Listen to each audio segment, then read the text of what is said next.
ആരവേ, നീ താഴോട്ട് താഴ്ന്നിരിക്കും. എടാ താഴ്ന്നിരിക്കടാ, അമ്പിളി ചേച്ചി നിന്നെ കാണും. നീ എന്തേ കാണിക്കുന്നത്? നീ എവിടെ പോവാ? അമ്പിളി ചേച്ചി എന്നെ കാണണ്ട, നിങ്ങൾ പൊയ്ക്കോ, ഞാൻ വന്നോളാം. നീ എന്ത് മണ്ടത്തരേ കാണിക്കുന്നേ? നീ പുറത്തു നിന്നാ അകത്ത് കയറാൻ പറ്റില്ല. അതൊക്കെ ആരും കാണാതെ ഞാൻ അകത്ത് വന്നോളാം. ആരവേ, നീ വണ്ടി കയറ്. എടാ സൂക്ഷിക്കണേ. ആ, നിങ്ങളായിരുന്നോ?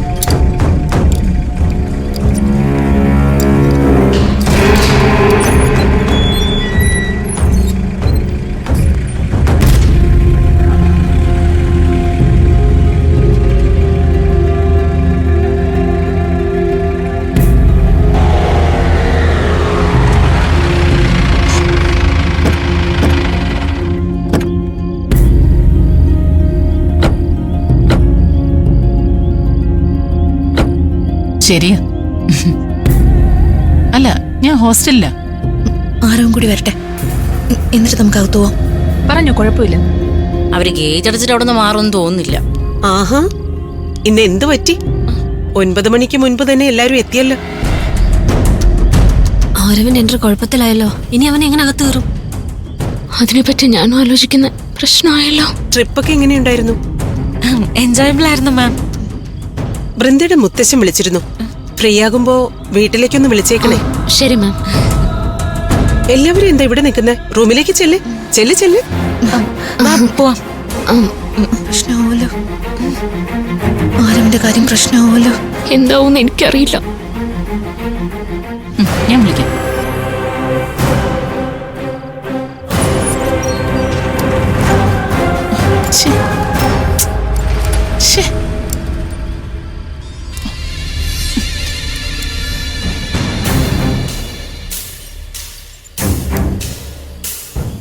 അടയ്ക്കാൻ പറ്റുന്നില്ലല്ലോ.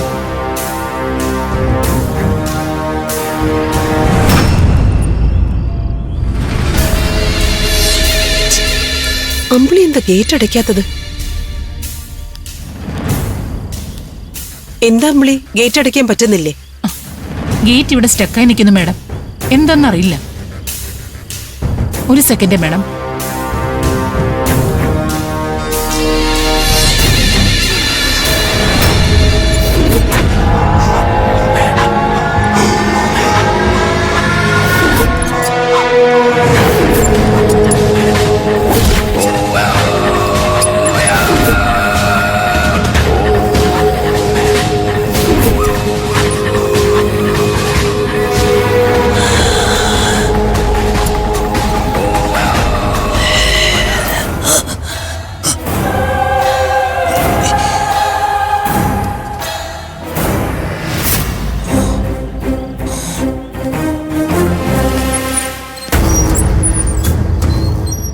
ഗേറ്റ് അടഞ്ഞല്ലോ.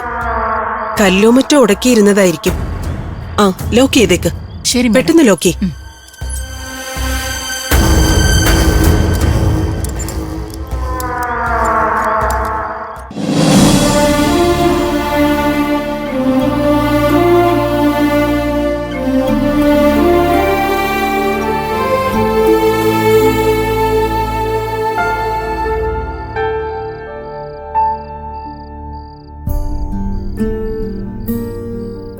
ഈ യാത്രയ്ക്ക് ശേഷം ഞാൻ മെന്റലി ഓക്കെ ആയത് ഇപ്പോഴാ. നടന്ന കാര്യം ഓർത്തിട്ട് എനിക്ക് ഒരു ക്ലാരിറ്റിയും കിട്ടുന്നില്ല. നമ്മളെ ആരവിനെ അറ്റാക്ക് ചെയ്യാൻ വന്ന ആ 4 പേർക്ക് എന്ത് സംഭവിച്ചു കാണും? നമ്മൾ തിരിച്ചു വന്നപ്പോ അവരുടെ വണ്ടി അവിടെ ഉണ്ടായിരുന്നില്ലല്ലോ. ആരവ് മരണപ്പെട്ടു എന്ന് കരുതി അവര് തിരികെ പോയതായിരിക്കും. അവര് തിരികെ പോയതാണെങ്കിൽ നമ്മൾ സൂക്ഷിക്കണം. ആരവ് നമ്മുടെ കൂടെ ഉണ്ടായിരുന്നെന്നറിഞ്ഞ 4 സാക്ഷികൾ അവരത് പുറത്തു പറയുവാണെങ്കിൽ നമ്മൾ സുരക്ഷിതരായിരിക്കില്ല. അത് പ്രശ്നമാണല്ലോ. ഇക്കാര്യം അവന്മാര് രുദ്രനെ അറിയിക്കും. രുദ്രൻ പോലീസിനെ അറിയിച്ചാ നമ്മൾ പോലീസിനോട് എന്തു പറയും? പിന്നീട് എങ്ങനെ നമ്മൾ ആരവിനെ സഹായിക്കും? ഇപ്പൊ നമ്മുടെ കയ്യിൽ ഉത്തരവില്ലാത്തൊരു ചോദ്യം അത്. ആരവിന്റെ കാര്യം ചോദിച്ച ആര് വന്നാലും ആരും ഒന്നും പറയരുത്. ആരവിനെ നമ്മൾ വിട്ടുകൊടുക്കരുത്. അത് നമ്മൾ ചെയ്യില്ലല്ലോ.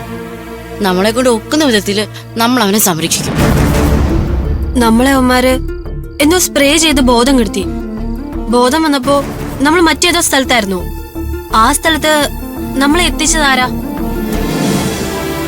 ആരെങ്കിലും ഡ്രൈവ് ചെയ്യാതെ നമ്മുടെ വണ്ടി അവിടെ എത്തില്ലല്ലോ.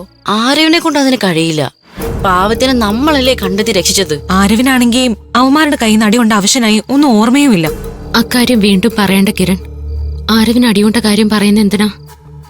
അതിനെപ്പറ്റി പറഞ്ഞാ നമുക്ക് വേദനയല്ലാതെ മറ്റെന്ത് കിട്ടാനാ? നമ്മുടെ കൂടെ ആരോ ഉണ്ടെന്ന് 4 പേര് നേരിട്ട് കണ്ടിരിക്കുക. ആരവിനെ നമുക്കൊപ്പം കണ്ടെന്ന് കരുതി അവർക്കത് തെളിയിക്കാനൊന്നും കഴിയില്ലല്ലോ. നമ്മളത് നിഷേധിച്ചാ അവരെങ്ങനെ അത് തെളിയിക്കും? ആരവും നമ്മളും തമ്മിലുള്ള കണക്ഷൻ അവന്മാർ അറിഞ്ഞ സ്ഥിതിക്ക് അവര് വീണ്ടും നമുക്കടുത്തേക്ക് വന്നോളാന്നില്ലല്ലോ.